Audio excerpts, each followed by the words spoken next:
ఇక్కడ తెలుగుదేశం నాయకత్వం ఏమో బీజేపీతో కలిసి వెళ్ళాలనుకుంటుంది. అదేదో బీజేపీనే బతిన్లాడుతోంది అన్న టైప్లో ఆంధ్రజ్యోతి రాసుకొస్తుంటుంది. సరే, వాళ్ళకి మోడీ అంటే ఎంతటి ద్వేషం ఉందో ఇప్పుడు తాజాగా ఒక్కసారి విందాం. ఇది వాళ్ళకి సంబంధించినటువంటి ట్విట్టర్ కాన్వర్సేషన్, ఓపెన్గా మాట్లాడుకున్నది మోడీ గురించి. ఈడంట మేఘాల మధ్య వచ్చింది కొంచెం ఇప్పుడు వెళ్ళండి మీరు యుద్ధం చేయండి అని వీడు చెప్పాడంట. అందుకే అంట వీళ్ళు వెళ్ళంట అక్కడంట పాకిస్తాన్ మీద రాళ్ళు బాంబులు ఇది వచ్చారంట. ఈ అమ్మ సోది నా కొడుకు ఈడు ఈ నా కొడుకులు మోడీ జీ అంట. ఆడొక జీగాడు పెళ్ళానది జీగాడు. వీళ్ళు మళ్ళీ వేరే వాడు సనాతన ధర్మి అంట. సనాతన ధర్మి అంటే మరి పెళ్ళాన్ని ఎందుకు వదిలేశాడు? అసలు చెప్తున్నా, మామూలుగా మాట్లాడుకుందాం మనం. నేను వాళ్ళు ఏదన్నా కానివ్వండి, పెళ్ళాన్ని వదిలేసినోడు సనాతన ధర్మి ఎట్టా అవుతాడు?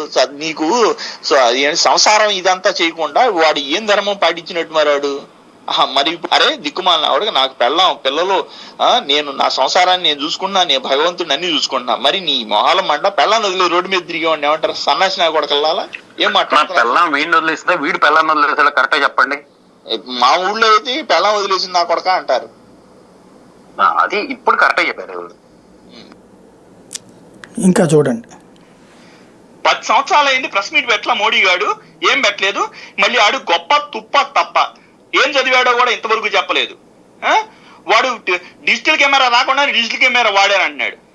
బురదగుంటల పైన మీథేన్ గ్యాస్ తీసంట టీలు అమ్మాడంట. బురదగుంట పైన మీథేన్ గ్యాస్ తీసి టీలు అమ్ముతారా? తిక్కుమాల నా కొడక. గేదె గోబర్ గ్యాస్ కూడా సరిగ్గా అందదు మీకు. దిక్కుమాలిన ఆవిడకల బురదగుంటల్లో గోబర్ గ్యాస్ తీసి టీ అమ్మాడంటే వీడు చెప్పటం. Congress government, I'm not a fan of Congress government, కానీ కాంగ్రెస్ గవర్నమెంట్ ఉన్నప్పుడు ఎన్ని ట్రైన్లు వచ్చినాయి? శతాబ్ది ఎక్స్ప్రెస్లు వచ్చినాయి, ఇంటర్సిటీలు తీసుకొచ్చారు, అన్ని తీసుకొచ్చారు. ఈడంట అదేం ట్రైన్, అదే వందే భారత్ అంట. సో మామూలుగా ట్రైన్ గంటల్లో వెళ్తే 6 గంటల 15 నిమిషాల్లో వెళ్తే ఇది 20 నిమిషాలు తన ముందర వెళ్ళింది. పినాకిని ఇంకా దీనికి మళ్ళీ 1700 కట్టాలి, దానికి 600 కట్టాలి. అది చెన్నైకి వెళ్తానికి. ఏద్రా మీ మొహాల మంట?